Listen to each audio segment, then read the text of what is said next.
Muito bem, faremos a lição número 5, a lição que fala sobre desculpas para evitar o chamado para a missão de salvação. E a lição dessa quinta-feira fala sobre a resposta positiva ao chamado. Quando a pessoa se dispõe e diz: Senhor, eis-me aqui, envia-me a mim. Poucos fazem esse tipo de declaração, porque as pessoas não querem se envolver com aqueles que têm problemas demais com a salvação. Na minha igreja, um rapaz se rebatizou 7 vezes. O outro irmão também, que foi presidiário, também foi rebatizado 5 vezes. E a comissão sempre com restrição. Não vai batizar, vai dar um banho nessas criaturas, o pastor está perdendo seu tempo. Mas o pastor dizia: não, vamos rebatizar o irmão. Graças a Deus que 2 deles descansaram no Senhor. Batizados, rebatizados e nos caminhos de Deus. Felizmente. Não podemos deixar as pessoas irem para a perdição quando temos chance de ajudá-los no caminho da salvação. Mas, mesmo assim, há pessoas que são como Jonas. Jonas não admitiu que os ninivitas se arrependessem. Ele deu a mensagem, queria que se cumprisse ao pé da letra. O Senhor vai destruir Nínive, como fez com Sodoma e Gomorra. Isso daria credibilidade ao profeta. E onde ele chegasse, todo mundo ia temê-lo. Opa, chegou o profeta do Apocalipse. Então, Jonas queria isso, queria essa fama de ser um profeta que o que Deus dizia acontecia pela boca dele. Por isso, Elias, ele disse para o rei Acabe: não vai chover durante 3 anos e meio. E diz a palavra: e segundo a palavra do profeta, não choveu. Jonas queria ser um profeta assim. O que ele dissesse era lei.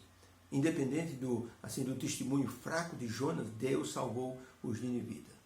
E por isso nos dá uma lição de que nós temos que ter paciência com aqueles que estão assim no caminho da perdição, mesmo aqueles que estavam conosco nas fileiras do Senhor, retornaram ao mundo, temos que ter paciência com essas pessoas.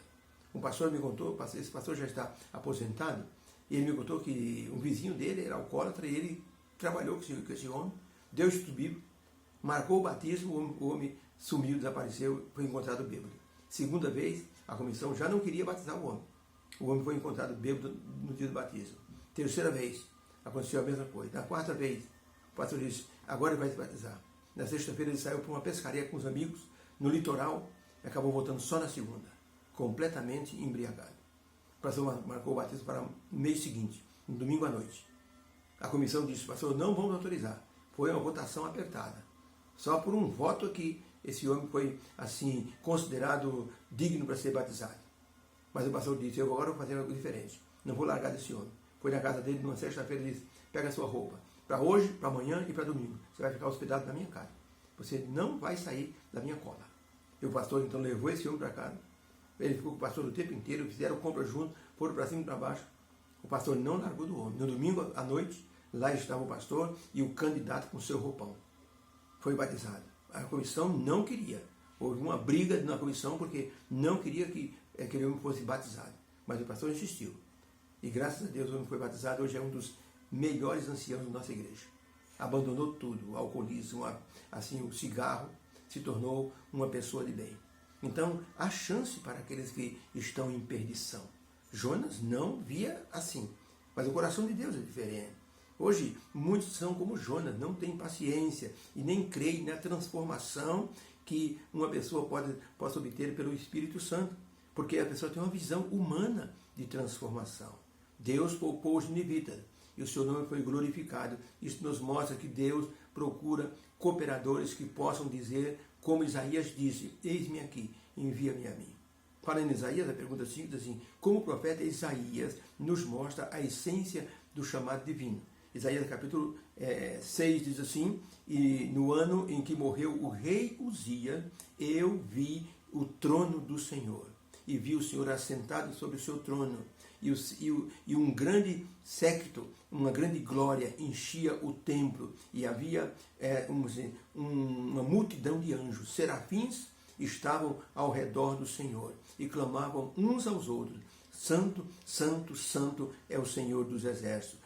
Toda a terra está cheia da sua glória. Então disse eu: ai de mim, porque eu estou perdido, porque sou um homem de lábios impuros, e habito no meio de um povo de impuros lábios. Os meus olhos viram o Rei, o Senhor dos exércitos. O que será de mim?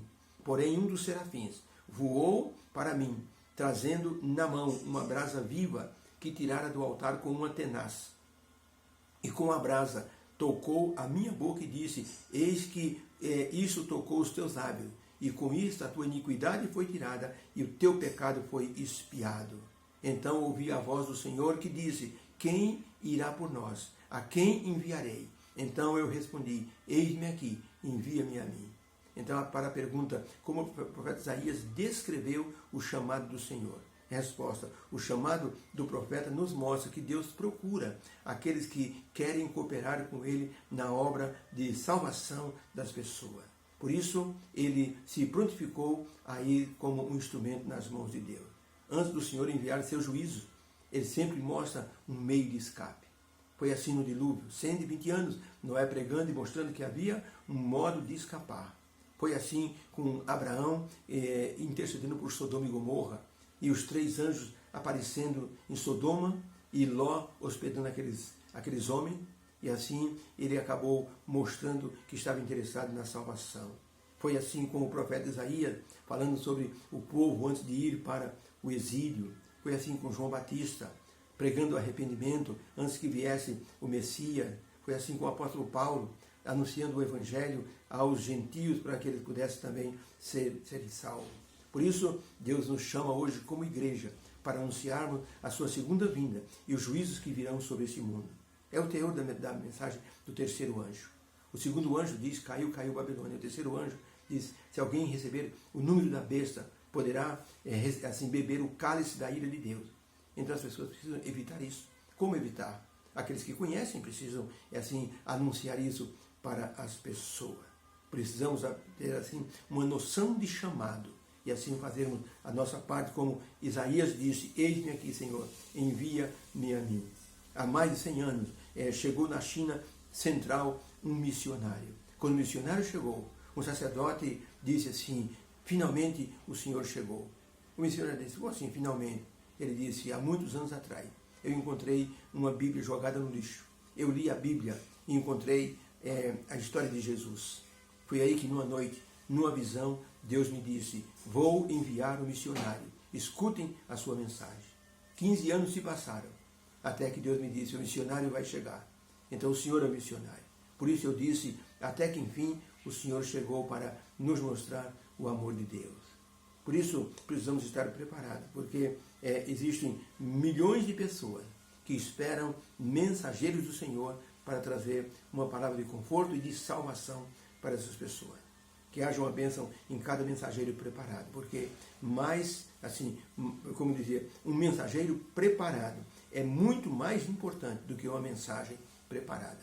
Uma mensagem preparada, se não tiver mensageiro, não vai servir de nada. Tem que chegar no ouvido das pessoas a mensagem de salvação. Que o Senhor nos abençoe.